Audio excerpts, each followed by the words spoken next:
during our first year, we had a series of playwrights forums, and we had such high interest in that I thought, well, you know, it might be fun to offer some classes and see if people are actually interested in trying it out themselves and taking on the process themselves. And so this year we were able to do the readings on Thursday nights and then offer a masterclass on Sunday. We begin with the idea of creating an artistic home for playwrights. If we can show the process of that art form, how we do develop plays, then it's going to be understood where art in general belongs in our lives. And each playwright would lead their class a little bit differently, but in general there was sort of a brief lecture at the beginning, sort of talking about their process and the topic they were talking about, and then there would usually be an exercise that would last maybe 30 minutes. You had general writing advice, you had very specific craft advice, they took questions.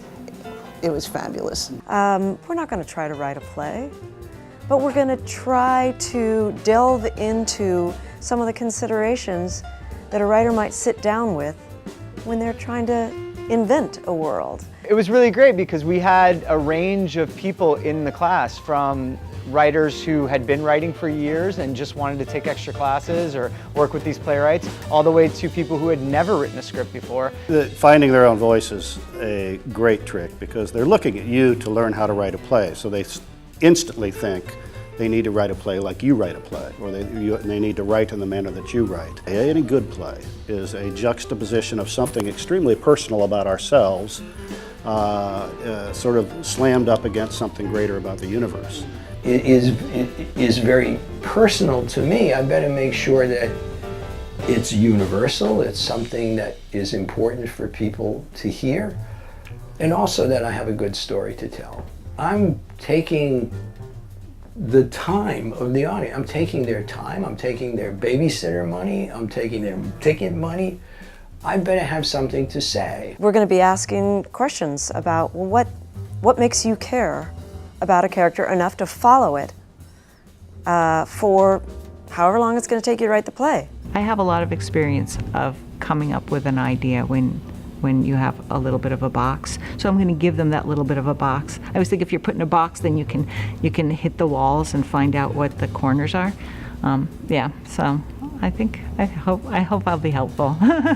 The workshop today, we're going to be discussing the basics of playwriting and just going over the nuts and bolts of writing a good story, creating a good structure, making sure there's conflict in it, all the basics. I think one of the big issues in theater is that we kind of come down from the mountaintop, and Theater Lab has always kind of been about lifting the curtain a little bit and saying, well, this is how this thing works. I revered playwriting so much I never thought it was something I could do. I thought it was something much loftier people did. And now that I know a lot of playwrights, I know they're just people. That was the thing, they were all so encouraging. They all wanted to help you be a better writer. And we went right from that into doing the workshops with Matt, so it just kept getting better and better and better. We opened up a submissions process and we said, if you've taken the hints and you've decided you want to write a short play, go ahead and send it to us. And we got about 14 or 15 submissions and we chose 5 of them. And then those 5 playwrights came to work with me and each other for about a month to keep rewriting and developing their scripts.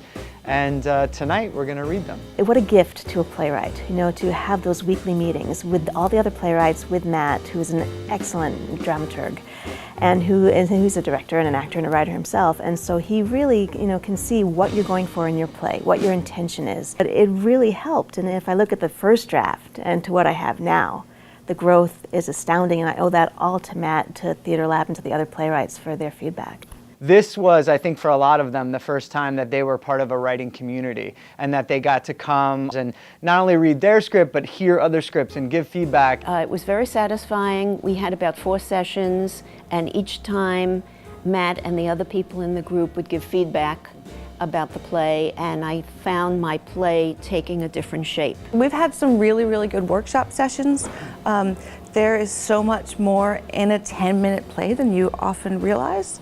you know, something so short can be mined so deeply. That's been really great, hearing all of the different voices, different styles of playwrights. Certainly it fills a void in South Florida. You know, we don't have a lot of opportunities to hear from new writers or writers themselves. The lessons about first draft and first draft tendencies don't just hold true for the students in this class or the students in my class, they hold true for me. They're the same tendencies in mine. I start to recognize them, and so I eliminate some of them. I make a preemptive strike against them, having written for a damn long time. You know, and so I'm teaching the same thing that I have to relearn myself with each play. So I hope that we've sort of lifted a little bit of the mystique, and I hope by doing that it gets people even more engaged and even more interested in what live theater is and what live theater can be.